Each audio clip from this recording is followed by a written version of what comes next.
chips happen. I have this tiny chip in the windshield, and that gives me the perfect opportunity to show you guys how to fix it using this Permatex Windshield Repair Kit. The reason you want to repair that chip is to throw some resin in there, make it stronger, and prevent it from cracking in the future, because if that windshield cracks, that's going to cost some money. Let's get this open.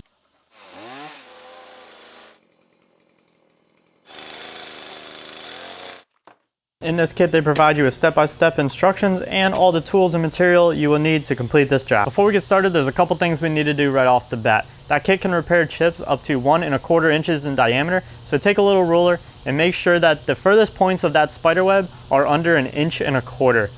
The next thing we want to do is ensure that the car is parked in the shade, and you want to do this either on a nice day or if it's winter, turn on your defroster and heat up that windshield. You want your windshield to be between 50 degrees Fahrenheit and 75 degrees Fahrenheit. The next thing I like to do is clean up the entire work area around that chip with some window cleaner, and that'll just keep any debris from finding its way into the resin. Then we'll take a push pin and clean out the loose glass out of that chip. You don't want to go wild with this step, you're just trying to get the loose glass out. We can now take our alcohol prep pad and clean the area directly around the chip. It is recommended to take a towel and tape it underneath your repair area. That way, if any resin leaks out, it'll be contained to the glass and it won't end up somewhere it's not supposed to be. Take your adhesive disc here and peel off the backing on one side of it. And we'll be centering up this hole with the center of our chip, and we want to ensure that this tab is facing up. Make sure you press that on really well. Go ahead and hop inside your car and just make sure there are no air bubbles in that adhesive. We'll remove the plastic from the second side of the adhesive pad. We'll then take our pedestal and we want to line up the tab on the pedestal with the tab on that pad. Once we get everything centered up, we'll place the pedestal on and just press it on firmly and ensure there are no air bubbles. Take your resin and fill up the pedestal. You want to be sure that this syringe is fully depressed before inserting it into the pedestal.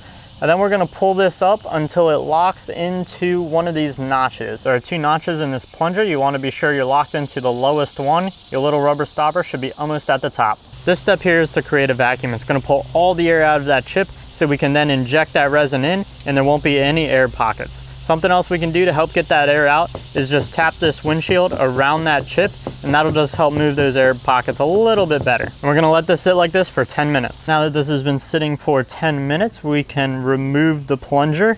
That's gonna let a whole bunch of air back into that plunger. And we'll go ahead and place this back on and we'll twist it and make sure that we have a nice good seal down here.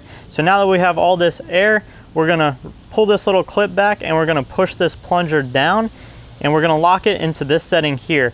That's gonna create a bunch of pressure in this tube and force that resin into our crack. We're gonna let this whole assembly sit like this for 20 minutes. Another tip to help encourage that resin into the bottom of the crack is you can put a little more pressure on this plunger and then tap that glass, and that'll just help create a little more pressure and push it a little further in. Our 20 minutes is up, so we can go ahead and remove this plunger. Take our razor blade and we will start removing this adhesive and pedestal.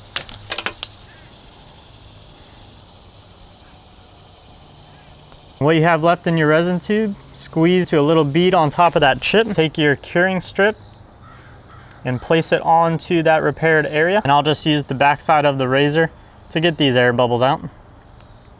Then I'll just clean up the resin around our repaired area. That resin cures using UV rays, so I'm gonna back the car up into the sunlight and get that repaired area directly in the sun. Now it should take around 15 minutes. If you're doing this repair on a cloudy day, it could take up to an hour. So depending on the weather, will depend on your cure time, but it should take somewhere in between 15 minutes to an hour. I ain't no weatherman, but I'd call today partially sunny day. So I think I needed around a half an hour. I ended up taking the full hour. I went ahead and got the grass mowed, but now we're ready to go ahead and remove this curing strip. In order to remove this curing strip, I'm just gonna take my razor and slowly work my way around that chip. And we have some resin stuck to the glass, so we're just gonna take the blade perpendicular to the surface and we're gonna scratch that resin off. Don't have to worry, this will not scratch your glass. Definitely not perfect, but I'm happy with it. I'm gonna throw up some before and after shots right now. You can see where that resin did work its way into that crack, and now it just looks like a really faint line. The only thing I would do differently for next time is use less resin in the pedestal. That way when I got to the curing strip, I could put more of it on right before I applied that curing strip. That would build up the outer surface of that chip, and that way when I pulled everything off and used the razor to scrape it off, it would be nice and smooth.